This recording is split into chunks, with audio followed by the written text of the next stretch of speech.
I died on Christmas morning, choking on my own blood as my cousin's hands clamped around my throat, his face twisted into that grotesque mask of greed I'd never forget. The last thing I saw was the twinkling lights of the family tree mocking me with their false cheer, while the $92 million key, Grandpa's secret gift to me, slipped from my fingers and vanished into the shadows.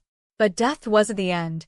It was a goddamn reset button, slamming me back into my body 3 Christmases earlier, heart pounding in my chest like a war drum, the taste of cheap eggnog still fresh on my tongue. My name is Avery Kane, and in that frozen instant of rebirth, sprawled on the worn leather couch in Grandpa's cluttered study in our family's sprawling estate on the outskirts of Boston, I knew exactly what was coming. The air smelled of pine needles and aged whiskey, the kind Grandpa favored before the cancer hollowed him out. It was December 24th, 2022, and I was 28 again, my body lean and unscarred, no bruises from the accident that had sidelined me in my first life. My hands, trembling now, reached up to touch my face, feeling the smooth skin that wouldn't soon be marred by the fists of betrayal. Holy shit, I thought, the words echoing in my skull like a profane prayer. This was real. I had one shot to rewrite the ending, to turn the knife on the people who'd buried it in my back. The hook of it all hit me like a freight train, Grandpa's will. In my original timeline, he'd whispered the secret to me just hours before he passed, his frail hand pressing that ornate brass key into my palm. Avery, girl. He'd rasped, eyes gleaming with the fire of a man who'd built an empire from nothing, a chain of luxury car dealerships across the Northeast that ballooned into real estate gold mines during the pandemic boom. This unlocks the vault under the old mill. 92 million, cash and bonds. It's yours. Don't let the vultures near it. The family, my Aunt Lydia, her husband Uncle Ted, their son my cousin Marcus, and even my own mother, Elaine, had circled like sharks when the official will read out peanuts for them. They'd assumed Grandpa left everything to the business, which they controlled. But that key? It was his fuck you to their scheming. A hidden fortune meant for the granddaughter, who'd actually given a damn, the one who sat by his bedside reading Hemingway while they plotted boardroom coups. I'd kept the secret, of course. In that first life, I'd planned to reveal it on Christmas Day 2025, after the holidays, to avoid spoiling the cheer. Big mistake. Marcus had overheard a snippet of Grandpa's whisper, pieced it together with some late-night snooping in the study. By Christmas morning, as we exchanged gifts under the tree, me handing out thoughtful shit like engraved watches and charity donations, they drugged my coffee with just enough fentanyl to make me woozy. Then Marcus attacked, staging it as an overdose gone wrong. She was always unstable. He'd sob to the cops later, the golden boy with his Ivy League smile. Mom had nodded along, tears crocodile dry. They'd found the key on me, pried it loose, and unlocked the vault themselves, splitting the fortune while my body cooled on the Persian rug. The scandal? Buried under NDAs and lawyers. Avery Kane, the black sheep artist who dropped out of Harvard to paint abstracts in a Brooklyn loft, written off as a tragic addict. Now reborn, I sat up slowly, the room spinning like a bad hangover. The clock on the mantel ticked toward midnight mass, and downstairs, the family was already assembling. Lydia's shrill laugh cutting through the holiday music, Ted's booming voice toasting to another profitable year.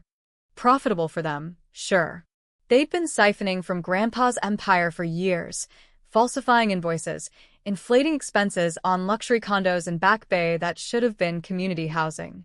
I'd uncovered hints in my first life, scribbled notes in Grandpa's journals, but dismissed them as paranoia.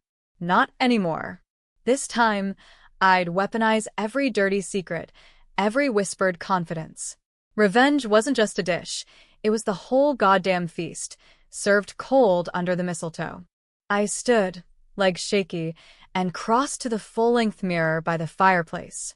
My reflection stared back, dark hair in a messy bob, green eyes sharp as broken glass, the faint scar on my chin from a childhood bike crash.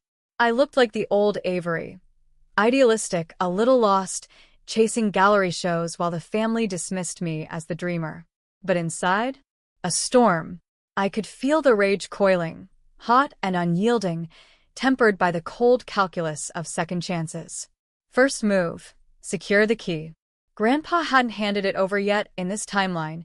That came tomorrow, Christmas Eve afternoon, when he'd pull me aside during the gift exchange. I had to play it cool, act the part of the oblivious niece until then. Descending the grand staircase, the estate unfolded like a Norman Rockwell fever dream gone wrong.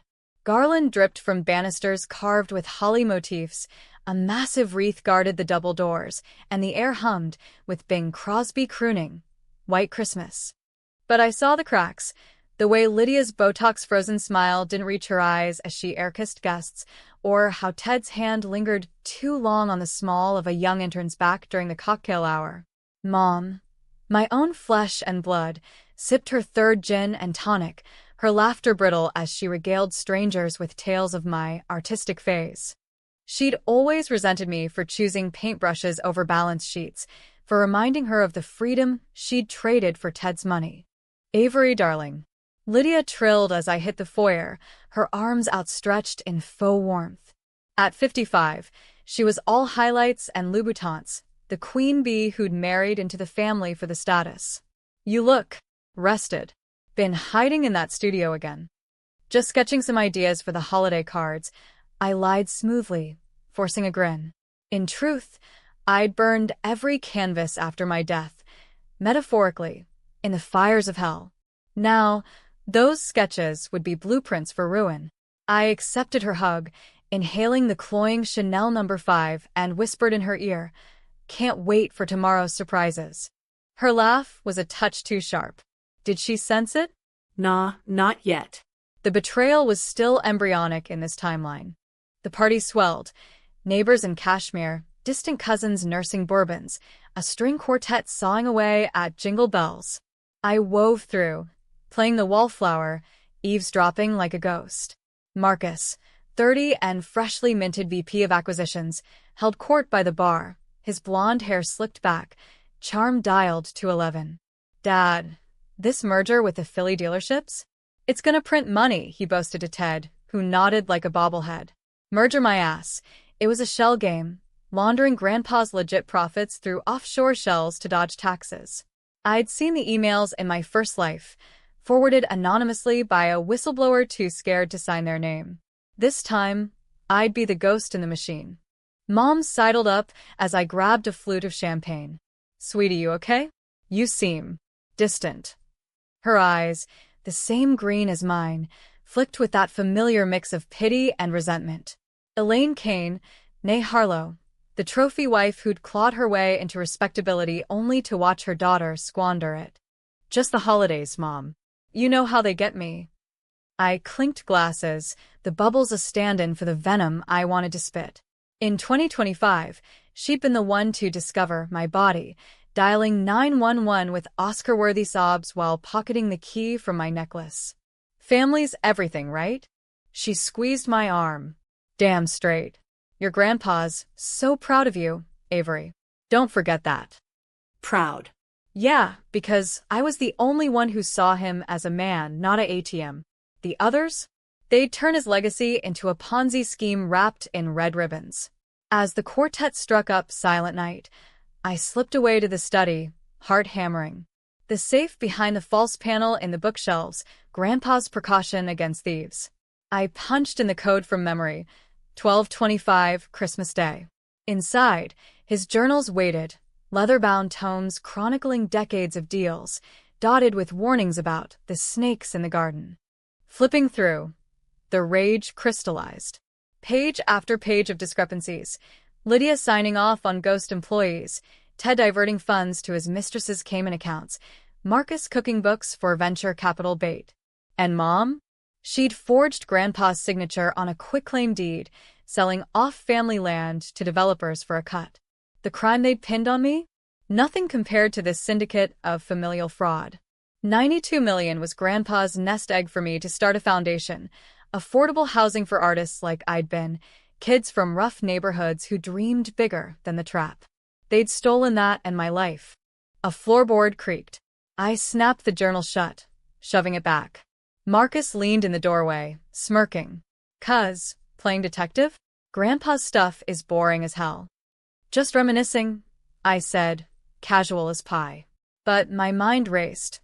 In 2022, he hadn't killed me yet. That came later. Still, his eyes, cold blue, predatory, held the same glint. Come join the fun. Aunt Lydia's telling that story about the Hamptons again. He extended a hand, but I brushed past, shoulder-checking him lightly. In a sec. As I descended, the plan ignited. Step 1. Tomorrow, get the key. Step 2. Document everything, anonymously leak to the feds. But revenge needed teeth. Controversial, the kind that'd make headlines, split the family like Moses at the Red Sea. Destroy their reputations, not just their bank accounts. Expose the affairs, the embezzlement, the lies. And Marcus? Make him beg. Christmas Eve dawned crisp, the estate blanketed in fresh snow. Grandpa, frail in his armchair by the fire, beckoned me over during brunch. The family chattered obliviously. Lydia on her phone, sealing a deal, Ted carving ham with theatrical flair. Avery, Grandpa murmured, voice like gravel. His hand, veined and spotted, closed over mine. Cool metal pressed into my palm. The key. Guard this with your life, kiddo. It's more than money. It's justice. I nodded, throat tight, slipping it into my bra where no wandering hands could find it. Justice. Yeah. This Christmas, Santa was bringing coal to the wicked and a reckoning to the Canes. The day blurred into gift-opening frenzy. Designer bags for Lydia, a Rolex for Ted, stock tips for Marcus. Mom got pearls, fake tears glistening. My turn, a sketchpad from them, the bare minimum gesture. I smiled, thanked them, all while the key burned against my skin like a talisman. That night, as snow piled high and the house quieted, I retreated to my old room, posters of Basquiat peeling, bed still made with the quilt from childhood. Laptop open, I started the digital trail. Screenshots of emails I'd find later, timestamps faked to perfection. In my first life, I'd been too trusting, too soft. Now, I'd be the wolf in sheep's clothing, wool dyed red with their sins. But doubt not. Was this me, or the grave talking? Exposing them meant dragging Mom through the mud, airing her own hypocrisies, the affairs she'd buried, the pills she'd popped to cope. Controversial? Hell, it'd be a media circus. Heiress turns on tycoon clan in holiday horror. Yet the alternative, letting them win again? No. Death had stripped the illusions. This was survival, pure and vicious. By dawn Christmas Day, the key safe in a hidden compartment I'd rigged in my luggage, I joined the family for mimosas. Marcus clapped me on the back. Merry Christmas, Avenue. Big year ahead, huh? You have no idea, I thought, toasting silently to the fall. The first cracks in their facade appeared not with a bang, but a whisper, a leaked email chain hitting an anonymous tip line at the Boston Globe by New Year's. I timed it perfectly. January 3rd, 2023, when the newsroom was hungry for post-holiday scandal. Kane family embezzles millions from late patriarch's empire. The headline screamed online, buried at first under football playoffs, but snowballing as shares in Kane Motors tanked 15% by noon. I watched from my Brooklyn loft, coffee steaming, as the notifications pinged. Lydia's frantic text to the group chat. Who the fuck is this? Ted. Fix it. And Marcus's curt reply. PR spin incoming. Stay calm. Calm. Right. In my first life, I'd missed the signs of their rot because I was too busy hustling gallery openings, crashing on friends' couches between shifts at a coffee shop. Now, reborn with the clarity of hindsight, I saw it everywhere. The merger Marcus crowed about? A front for laundering kickbacks from Russian oligarchs sniffing around luxury EVs. Ted's charity galas. Veils for bribing zoning boards to greenlight strip malls on protected wetlands. And Lydia? She'd spearheaded a Ponzi scheme disguised as artist residencies, ironic, given how she'd mocked my own dreams, luring investors with fake testimonials, pocketing fees while the artists got squat. I'd spent the weeks post-Christmas fortifying my arsenal. Back in the city, keys stashed in a safety deposit box under an alias, Thank you. Dark web tutorials from my afterlife, research binges. I'd hired a PI on the down low, paid in cash from a side gig illustrating book covers. Ex-cop named Ruiz, grizzled and discreet, who dug up dirt faster than a terrier on steroids. Photos of Ted's rendezvous with his 25-year-old assistant in a Cape Cod motel. Audio of Lydia berating a whistleblower employee, voice dripping venom. Cross us, and you'll never work in this town again. And Marcus. Oh, sweet Marcus. Caught on video strong-arming a supplier, threats laced with casual racism that'd make Fox News blush. But the real bomb? Mom's role. Ruiz delivered the file on a thumb drive, bank records showing her siphoning $200,000 monthly into a Swiss account, funneled through consulting fees for advising on family investments. She'd justified it to herself as deserved, after years of playing second fiddle to Lydia's alpha widow act. In my first life, she'd confessed it all to me in a drunken ramble the night before my murder. Too late, of course. Avery, baby, it's survival. They take and take. Survival? The word curdled in my gut now. She'd chosen them over me, every time. I paced my loft, the Hudson River glittering through grimy windows, snow flurries dancing like confetti from hell. The space was a time capsule, easel in the corner, half-finished canvas of a fractured family portrait, ironic prescience. My phone buzzed. Ruiz. Got something fresh. Your boy's meeting a fixer downtown tonight. Want tails? Do it, I said, voice steady. Controversial decisions loomed. This wasn't just exposure. I needed them isolated, paranoid, turning on each other like rats in a sack. Leak the emails? Sure. But pair it with a whisper campaign. Anonymous posts on Reddit's r/Boston, forums buzzing with Kane corruption threads. Seed doubt. Make Marcus suspect Ted, Lydia finger mom. By spring, their empire would crumble from within. The fallout hit fast. By mid-January, the Globe ran a follow-up. Kane Motors faces federal probe over alleged fraud. Ted called an emergency family summit at the estate, voicemails piling up. Avery, get your ass home. We need to circle the wagons. I ignored them, feigning a flu that stretched into weeks. Instead, I met with a pro bono attorney from Legal Aid, irony again, fighting fire with the underdog fire I once embodied. She was a shark named Patel, eyes like lasers. You've got probable cause for racketeering. But going public? It'll torch bridges. Bridges to hell, I muttered. I'm in. Patel drafted the affidavit, anonymized for now. Meanwhile, I played double agent, occasional visits home, all wide-eyed concern. What's going on, Uncle Ted? The stocks are tanking. He'd rant, veins bulging, blaming disgruntled exes. Lydia, chain-smoking by the pool despite the chill, cornered me one afternoon. You hear anything from your artsy friends? Bloggers, maybe? I blinked innocence. Me? Nah. Why? Her gaze sharpened, that Botox mask cracking. Just, family sticks together, Avery. Remember that. Stick it where the sun don't shine, I thought, nodding sweetly. Inside, the key thrummed, a reminder of Grandpa's trust, the $92 million that could rebuild what they'd raised. But money alone wasn't revenge. It was restitution. I'd funnel it into exposing white-collar crime, scholarships for kids like the ones Marcus had bullied in prep school. Controversial? Pouring stolen Kane cash into anti-corruption NGOs? The tabloids would feast. February brought the thaw, and the thaw in their defenses. Marcus showed up at my door unannounced, pizza in hand like old times. "'Cause, truce? Let's talk."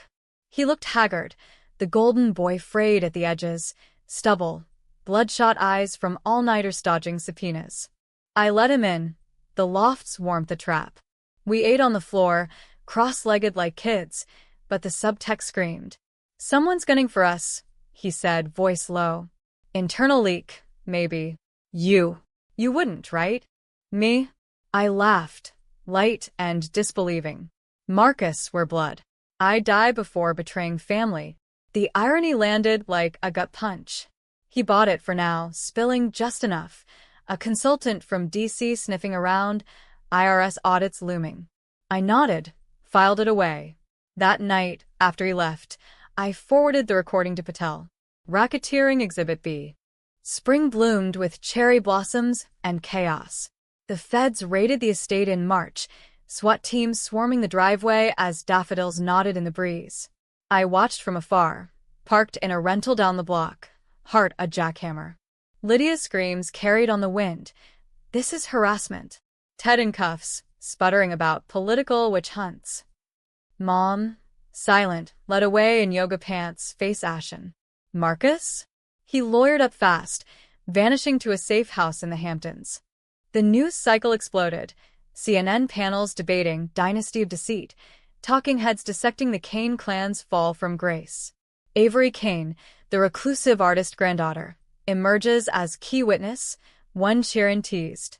I'd gone public that week, Patel at my side in a presser outside the courthouse. My grandfather built an honest legacy, I said, cameras flashing, voice steady as steel. This family perverted it. I'm here for justice, not vengeance. Lies, of course. Vengeance was the pulse in my veins. But the public ate it up, the plucky underdog avenging her dead hero. Donations poured into my fledgling foundation. Gallery offers tripled. Yet sleep evaded me, haunted by dreams of that Christmas morning.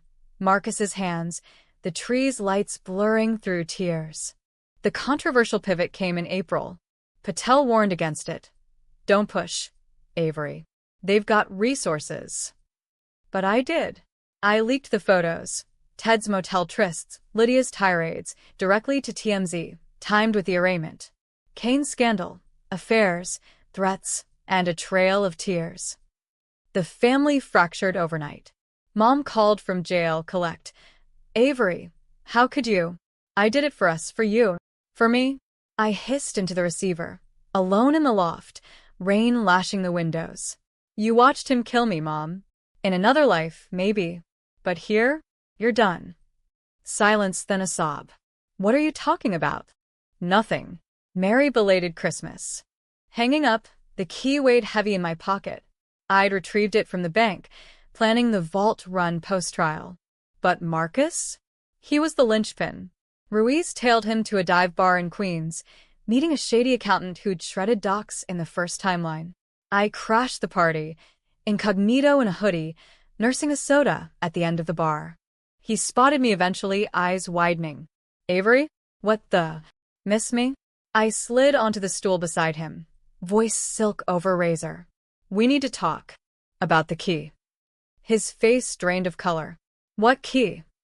Grandpa's gift. 92 mil ring any bells from. Whispers. He bolted, but I was faster. Years of dodging subway crowds paying off. Outside, under sodium lamps, I grabbed his arm. Run all you want, Marcus. But it's over. Confess, or I drop the hammer. Confess to what? He snarled, yanking free. You're crazy, like always. Crazy enough to know you killed me. The words hung, toxic. His eyes flickered, recognition? Fear? In this timeline, it hadn't happened yet. But the seed was planted. He laughed, brittle. Get help, Avenue. Before you destroy us all. Too late, I whispered, as he fled into the night. By summer, indictments flew. Lydia flipped first, trading testimony for reduced time. Ted stonewalled, but his mistresses sang like canaries. Mom? She wrote letters from county lockup, pleading for visits. I went once, the fluorescent hell of the visiting room amplifying her gauntness. I was weak, Avery. Forgive me. Forgiveness is earned, I said flatly, not begged for. As I left, the guard smirked. Tough break, Kane. Family, huh? Yeah, I replied. The worst kind. The tension built like a summer storm, the trial set for fall. But I craved more, a personal gut punch for Marcus, who'd slithered free on technicalities so far. Controversial? I'd frame it as art. An exhibit at a Soho gallery, installations pieced from their debris, shredded ledgers as collages, voice memos looped in eerie remixes. Kane Requiem, I'd call it. The opening would coincide with his bail hearing, crowds gawking as he arrived in chains. Revenge tasted sweet, but hollow. Nights alone, I'd clutch the key, wondering if Grandpa's justice included mercy, or if mine was just poison spreading. Fall foliage painted New England in fire, reds and golds mocking the ashes of the Kane Empire. As the trial kicked off in Boston's federal courthouse, a squat brutalist beast squatting under gray skies. I took the stand on day 3, October 15th, 2023, the key tucked in my blazer like a loaded gun. The courtroom buzzed, reporters in the gallery, sketching feverishly. Mom in the defendant's box, eyes pleading across the aisle. Lydia already plea-bargained out, testifying for the prosecution in a bid for leniency. Ted glowered from counsel's table, his lawyer a silver-haired bulldog from D.C. And Marcus, my shadow, my slayer, sat ramrod straight, the picture of wounded innocence in a tailored suit. Your Honor, the prosecutor, a no-nonsense redhead named Vasquez, began, Ms. Kane will testify to the heart of this fraud, a hidden fortune subverted by greed. She nodded at me. Ms. Kane, please state your relationship to the defendants. I leaned into the mic, voice amplified but steady. Granddaughter to the late Harlan Kane, the man they bled dry. Daughter to Elaine Kane. Niece to Theodore and Lydia. Cousin to Marcus. Murmurs rippled. Vasquez paced. And the key? Describe it. Ornate brass, engraved with Harlan's initials. Unlocks a vault under the old Kane Mill in Dorchester. Contents: $92 million in assets, cash, bonds, deeds, meant as my inheritance, a legacy for community good. I met Mom's gaze. They knew, and they hunted it. Objection from Ted's lawyer. Hearsay. But the judge overruled, a grizzled vet with no patience for theatrics. I laid it out. The journals, the emails, the whispers Grandpa shared in his final days. No mention of my death, of course. That was my ace. Too personal. Too unprovable. But the fraud? Ironclad. Ruiz's photos flashed on screens. Ted's assignations time-stamped against business trips. Lydia's rants transcribed verbatim. Then Vasquez zeroed in.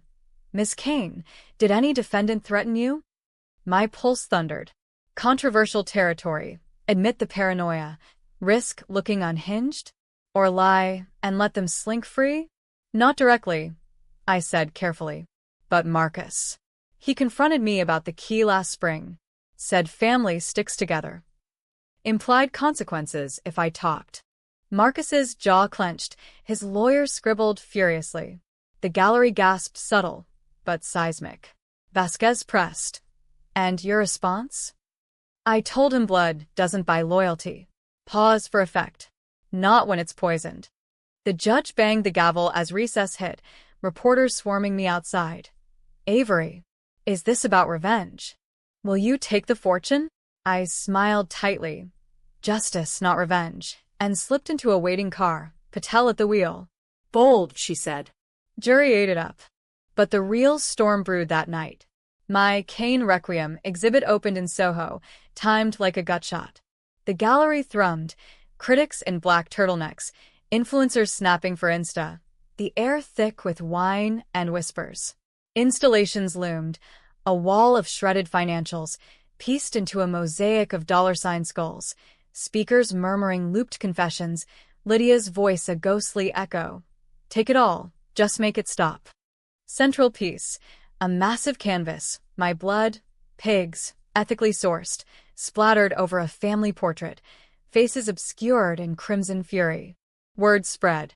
By 9 p.m., paparazzi clogged the street as Marcus arrived, not in chains, but voluntarily, his lawyer trailing.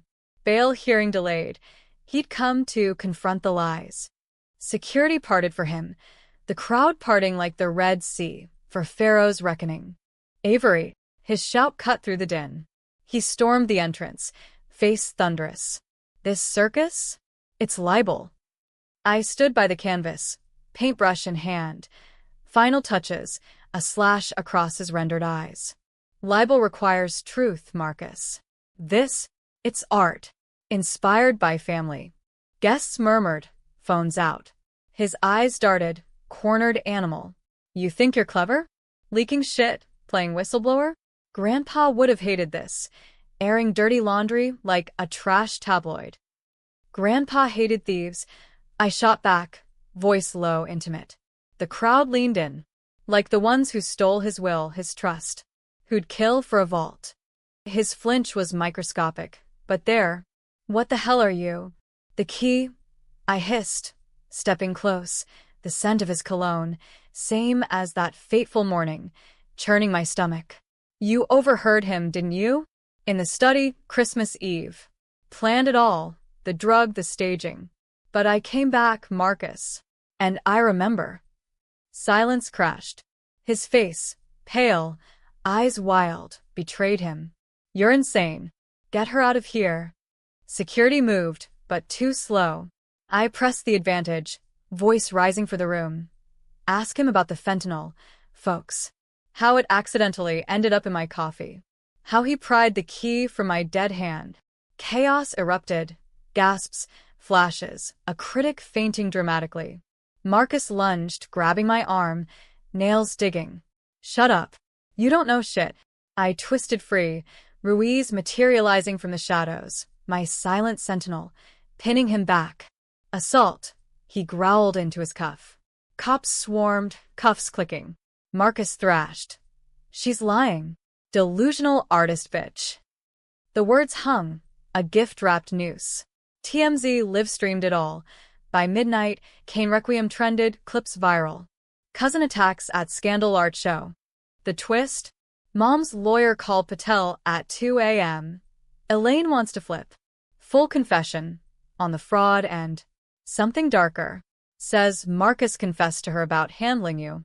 My blood ran cold. In this timeline, it hadn't happened. But the fear, the shared rot, had pushed her over. Dawn found me at the vault, key turning with a groan. Dust motes danced in the beam of my flashlight. Stacks of bills, bearer bonds, a letter from Grandpa. Avery, use this to build, not burn. But if they force your hand, burn bright. I wept then, first tears since rebirth. Build? Maybe later. For now, the burn. Trial resumed a week later. Marcus charged with attempted assault atop the fraud. His breakdown came on the stand. She haunted me, whispering about death, keys, like a ghost. The jury, blue-collar folks from Dorchester, sick of tycoon tears, didn't buy the madness plea. Vasquez sealed it with Mom's testimony, voice quavering. He told me, after Harlan died, the key was everything. Avery was in the way. Guilty. All of them. Sentencings in December. Poetic, as snow fell on the courthouse steps. Ted, 20 years. Lydia, 15, with restitution. Mom, 10, eligible for parole in 5. Marcus, 25, no mercy for the ringleader. I watched from the back, anonymous in scarf and shades. As they were led away, Marcus twisted in his chains, locking eyes with me. This isn't over, Avery. But it was. The key's fortune seeded my foundation, Kane Justice Fund, exposing corporate greed, housing for the displaced. Galleries clamored. My art sold for millions. Yet victory soured. Nights replaying Mom's sobs, the family's fractured echoes. Controversial to the end, I visited Mom on Christmas Eve 2023, the prison's tinsel a cruel joke. Why? She whispered through plexiglass. Balance, I said. You tipped the scales once. I righted them. She nodded, broken. Merry Christmas, baby. Outside, snow swirled. Freedom tasted like ash. 1 year post-trial, Christmas 2024, I stood in the estate, mine now, reclaimed via forfeiture, overseeing the demolition crew gutting the old study. The vault's contents had funded renovations, turning the mansion into a retreat for emerging artists. Walls once hung with family portraits, now blank canvases, waiting for stories untold. Boston's skyline twinkled beyond the windows, a city healing from the Kane stain. My foundation's exposés rippling into reforms, tighter regs on auto empires, scholarships blooming like weeds through concrete. Life had normalized, or its facsimile. Galleries in Chelsea hosted my shows. A quiet girlfriend named Lena, a curator with laugh lines and no tolerance for bullshit, kept the loneliness at bay. "You're a phoenix, Avery," she'd say, tracing the keys chain around my neck, a necklace now, talisman turned heirloom. But Phoenix's scar, mine itched under the skin, a reminder that rebirth wasn't clean. I'd burned bright, all right, headlines faded, but whispers lingered. That Kane girl? Ruthless. Traded family for fame. Ruthless. The word fit, a tailored glove. I'd made choices that'd haunt therapy sessions for decades, leaking mom's pill records to ensure her sentence stuck. No, sympathetic addict out, staging that gallery confrontation to bait Marcus into a felony. Controversial? The op-eds called it vigilantism wrapped in virtue. Avery Kane. Hero or henchman? I didn't read them anymore. Justice wasn't poll-tested. It was jagged, personal. Yet the twist, the real gut twist, came unannounced, wrapped in FedEx on Christmas Eve. I was alone. Lena delayed by a flight, the house echoing with carols from a Bluetooth speaker. The package, no return address, brown paper crisp. Inside, a manila envelope, yellowed news clippings spilling out, obits, police reports from 2025. My 2025. The overdose headlines, pixelated photo of my body bag-draped gurney. And a note, typed sterile. "You think you won? Check the mirror." Harlan's real gift wasn't the money. It was the truth. My hands shook as I rifled deeper, a USB drive. Plugging it into my laptop, the screen bloomed with files, Grandpa's voice, recorded confessions from his sickbed. "Avery, if you're hearing this, it means they got to you. The key? Bait. I knew about the fraud years ago. Tested them. Left you the fortune to draw him out. But the real vault?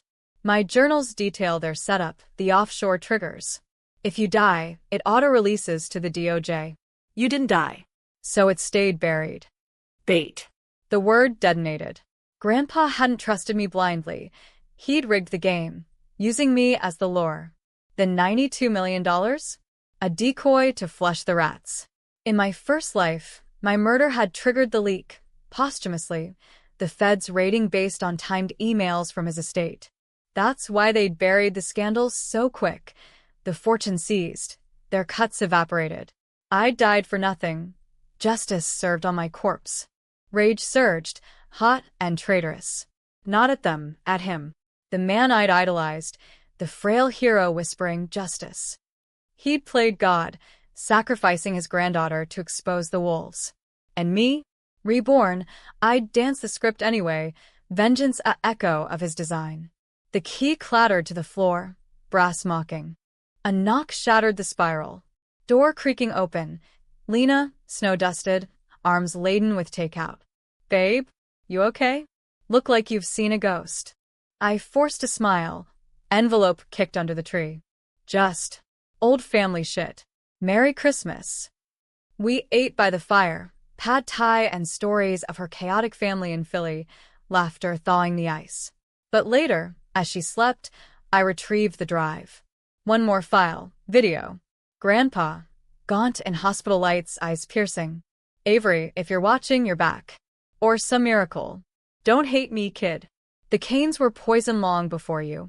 I built it, but you tear it down. The real fortune? In you. Forgive the game. Build better." Tears blurred the screen. Forgiveness? A tall order. But as dawn broke, snow blanketing the grounds, I pocketed the USB. The journals, he'd hidden backups in the mill sub-basement, triggers intact. Release them now? Full exposure, naming accomplices beyond the family, politicians, bankers. Or bury it, let the scars fade. Controversial to the core, I chose mercy. Not for them, for me. The Canes rotted in cells, their empire dust. Mom wrote monthly, letters of regret. I replied sparingly, bridges charred but not ash. Marcus? Silence, broken once, a collect call on Thanksgiving. Avenue sorry. For everything. I'd hung up, but the word lingered.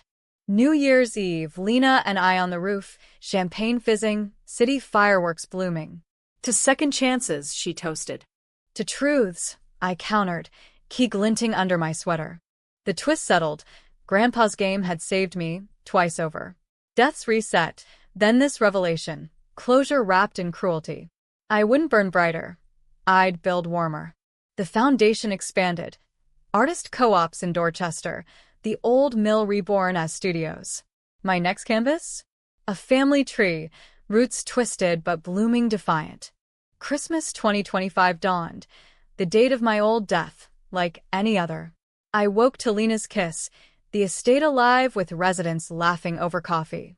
No tree, no gifts, just presents. Slipping out, I drove to the prison. Mom's visiting slot cleared. Through the glass, her face lit, aged, but eyes hopeful. Avery, you came. Yeah. I pressed the key to the partition, a symbol for a fresh start. She wept. Outside, snow fell soft, the world unbetrayed. Revenge ended not in triumph, but release. I died once, lived twice, enough to know the best gift was letting go.